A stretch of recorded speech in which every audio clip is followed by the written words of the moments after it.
parents. Mr. Brock here, AP GoPo and AP World History teacher. As you've probably seen, today is the deadline for posting grades, and I just wanted to take a second to give you some info about grades in the class in general. So I have Infinite Campus is where our grades are posted. And I know that a lot of you parents have access to your students' grades. So I'm asking for you guys to keep an eye on that and help me motivate them if they kind of fall behind. If you don't have access to your students' grades online, I can promise you that they do. So if you get with them and ask them to pull up their Chromebook and show you their grades, they'll all be able to do that for you. Also, parents have a right to see the students' grades at any time, and you just need a special login to the school website, and you can get that login information by just calling the school, and they'll be happy to help you. So I have good news to report. Students are doing very well, especially when you consider the circumstances. I went back to the end of the semester last year, and we are right there as far as being prepared for the AP exam and grades overall. A vast majority of the students in class, just like most years, have A's and B's. And I'm asking you guys to brag on these students if you see that's where they are, because that takes a lot of hard work, and they're retaining the information and they're really learning. And I think we just need to pat them on the back as much as possible. Um, and um, and also over the last very long, I don't know, 2 weeks. I've been entering grades for 119 AP and dual credit students. And what that amounts to is reading a whole lot of notes, a whole lot of writing, and entering a whole lot of grades, as you guys will see. So I will make mistakes, I promise. And so have your students check grades for mistakes and have them email me. It does wonders for students, especially younger high schoolers, freshmen and sophomores, for them to kind of advocate for themselves and reach out to the teacher. And as much as I love talking to parents and kind of just touching base, it's really a lot better for the student to have them reach out. And I'm happy to fix mistakes. I make mistakes all the time. It's kind of my thing. Okay, so please encourage them to do that. So there are a few students who aren't doing so well. And again, it's a very small minority. And for students who are behind, I want parents to know that for them to catch up is not an impossible feat. I don't assign zeros for students who have missed deadlines. I give 3/4 credit, and that's in the syllabus that we all went through at the beginning of the year. So most of the bad grades in class are for students just not completing assignments. Some of them are pretty complex. Some of them are reading college text and answering critical thinking questions.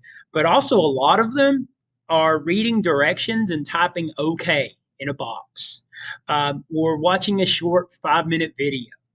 And so most students could sit down, and even if they have like an F, they could spend a week of really busting their butts and then get their grades up pretty quickly. But I think some students have fallen behind, and I think that has a lot to do with just where we are in education today and how we are doing things. I'm trying to do the best I can, and again, most of the students are doing great. most of the students are doing great. Students don't need permission to make up late work. All they have to do it and then send me an email.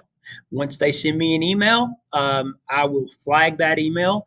And the next time I enter grades, I'll go in and make sure they get credit for that assignment.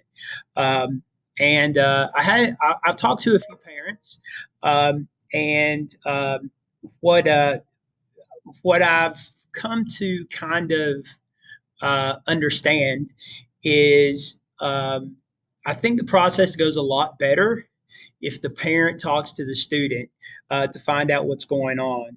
Because all the students know, they know why their grade is good or why their grade is bad.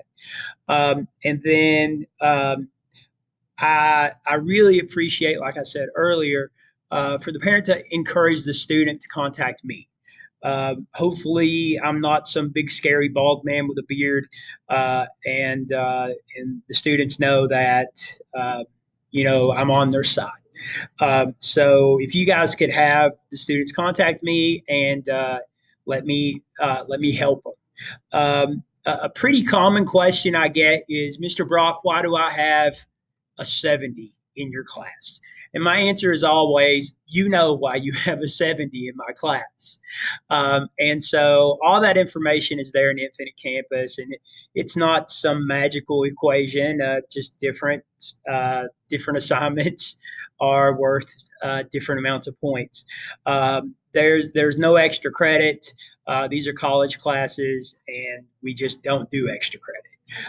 But all the work can be made up. And even if they do poorly on an assignment, they can redo that assignment.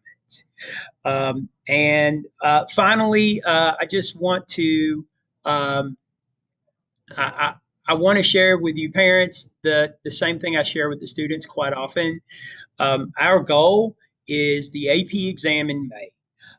You can get the high score you can get on the on the AP exam is a 5, and the lowest you can get is a 1.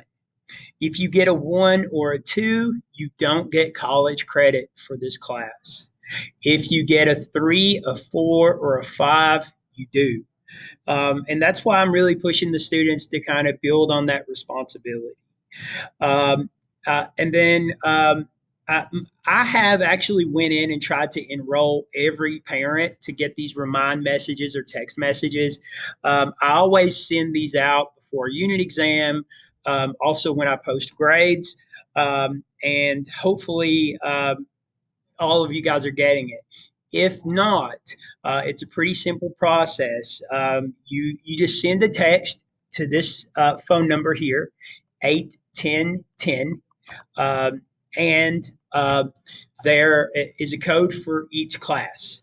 The first for AP World, it's the @ symbol, 21APWHPAR, so 21 AP World History Parent. And then for GoPo, it's @21 GoPo PAR. And that'll sign you up for those messages if you are not receiving them. And I remembered one more thing. Sorry for keeping you so long.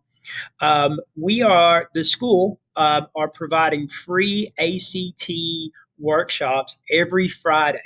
And those are at 11 a.m. and 1 p.m. Every section of the ACT is covered, and we have 6 more weeks of those for every Friday. So I really encourage you guys to encourage your students to take advantage of those because the most important thing students can do as far as preparing for college and being able to pay for college is to do well on the ACT. The next ACT that students can take is in April, and the website to sign up for the ACT is act.org. So if you parents have any questions, you want to talk, please feel free to email me. It's herbie.brock@rockcastle.kyschools.us. And so grades are posted, and we'll take it from there. Anything you can do to help me help the kids, I really appreciate it. And like I said, they're doing a bang up job, and I'm really proud of them. And even those who are behind, we can still get them back up and running. So thank you very much. Have a great weekend. And yeah, have a great weekend. See you later.